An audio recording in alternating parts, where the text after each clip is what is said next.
महाराष्ट्र विधानसभा निवडणुकांमध्ये 5 महिन्यात 39 लाख मतदार वाढले. राहुल गांधींचा सवाल. सुप्रिया सुळे, संजय राऊतांच्या उपस्थितीत दिल्लीत पत्रकार परिषद. डेटा देत 5 गंभीर सवाल. लोकसभेतील विरोधी पक्षनेते राहुल गांधी, खासदार संजय राऊत आणि सुप्रिया सुळे यांनी आज महाराष्ट्र निवडणुकीतील गैरप्रकारांवरून निवडणूक आयोगावर हल्लाबोल केलाय. महाराष्ट्र निवडणुकीत हेराफेरी झाल्याचा आरोप करत आयोगाने उत्तर देण्याची मागणी राहुल गांधी यांनी केली. 2019 नंतरच्या 5 वर्षात महाराष्ट्रात 32 लाख मतदार जोडले गेल्याचे राहुल गांधी म्हणाले. पण लोकसभा 2024 आणि विधानसभा निवडणुकीदरम्यान 39 लाख मतदार जोडले गेले. 5 महिन्यात इतके मतदार कसे जोडले गेले? हिमाचल प्रदेशसारख्या राज्यातील एकूण मतदारांची संख्या 5 महिन्यात महाराष्ट्रात जोडली गेली. हे मतदार कुठून आले? अशी विचारणा केली आहे. राहुल गांधी यांनी डेटासह आरोप करत आयोगावर प्रश्नांची सरबत्ती केली आहे. दुसरीकडे राहुल गांधींची पत्रकार परिषद सुरू असताना निवडणूक आयोगानं म्हटलं आहे की आम्ही वस्तुस्थितीसह लेखी उत्तर देऊ. तशीच पद्धत देशभरात अवलंबली जात असल्याचा निवडणूक आयोगानं दावा केला आहे. आणि विशेष म्हणजे काही दिवसांपूर्वी मनसे अध्यक्ष महाराष्ट्र निकालावरून साशंकता त्यांनी व्यक्त केली आहे. आपल्याला मते मिळाली पण ती आपल्यापर्यंत पोहोचली नाहीत असा गंभीर आरोप त्यांनी करताच 5 महिन्यात बदललेल्या आकडेवारीवरून शंका व्यक्त केली होती. पार्लियामेंट हाउस में मैंने अपने भाषण में कहा कि महाराष्ट्र के चुनाव में हमारी एनालिसिस के बाद वोटर लिस्ट पे कोई सवाल उठे हैं. मैं आज हिंदुस्तान के युवाओं को यह डेटा दिखाना चाहता हूं. सबसे पहला सवाल, 5 साल में जितने वोटर लिस्ट में ऐड किए गए थे उससे ज्यादा वोटर महाराष्ट्र में 5 महीनों में ऐड हुए हैं. 32 लाख वोटर्स विधानसभा 2019 एंड 2024 के बीच में.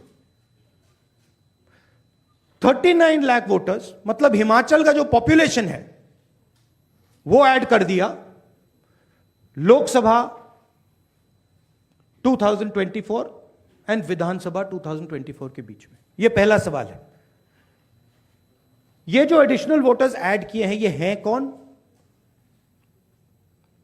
ये कहां थे और ये कहां से आए? पहला सवाल. दूसरा सवाल, बहुत महत्वपूर्ण सवाल. महाराष्ट्र का पॉपुलेशन सरकार के मुताबिक, महाराष्ट्र का अडल्ट पॉपुलेशन सरकार के मुताबिक 9.54 करोड़. महाराष्ट्र का adult population 9.54 crore.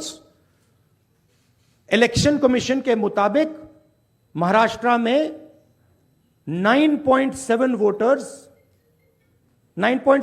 Crore voters हैं. इसका मतलब इलेक्शन कमीशन कह रहा है, देश की जनता को कह रहा है, देश के युवाओं को कह रहा है कि महाराष्ट्र में एडल्ट पॉपुलेशन से ज्यादा वोटर्स हैं. यह कैसे हो सकता है? तीसरा सवाल, यह एक उदाहरण है. कामठी विधानसभा,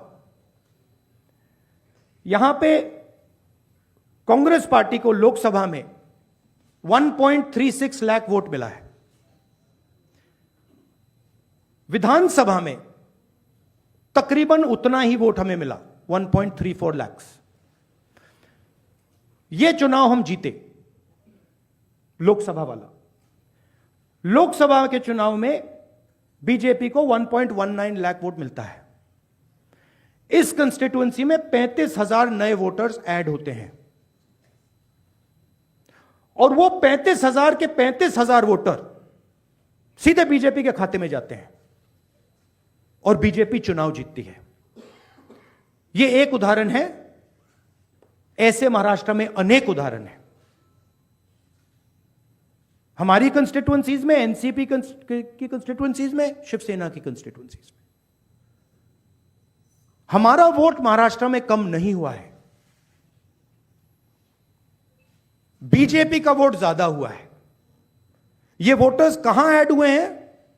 जहां पे बीजेपी की स्ट्राइक रेट 90+% है. हिस्ट्री में 90% स्ट्राइक रेट नहीं रही है.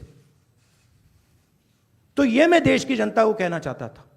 अब हमने इलेक्शन कमीशन को एक बार नहीं, दो बार नहीं, 3, 4, 5 बार बोला है कि देखिए हम आरोप नहीं लगा रहे हैं, लगाना चाहिए मगर हम लगा नहीं रहे। हम आपसे सिर्फ महाराष्ट्र की वोटर लिस्ट मांग रहे हैं, लोकसभा की final voter list, name, address, photograph. Vidhan Sabha की final voter list, name, address, photograph. आप ये लिस्ट हमें नहीं दे रहे हो। ट्रांसपेरेंसी लाना आपका काम है। तीनों राजनीतिक पार्टियां, विपक्ष की पार्टियां महाराष्ट्र की, पब्लिकली आपसे सवाल पूछ रही हैं। मैंने पार्लियामेंट में बोला, हमारे सब नेताओं ने बोला है, इलेक्शन कमीशन हमें लिस्ट नहीं दे रही।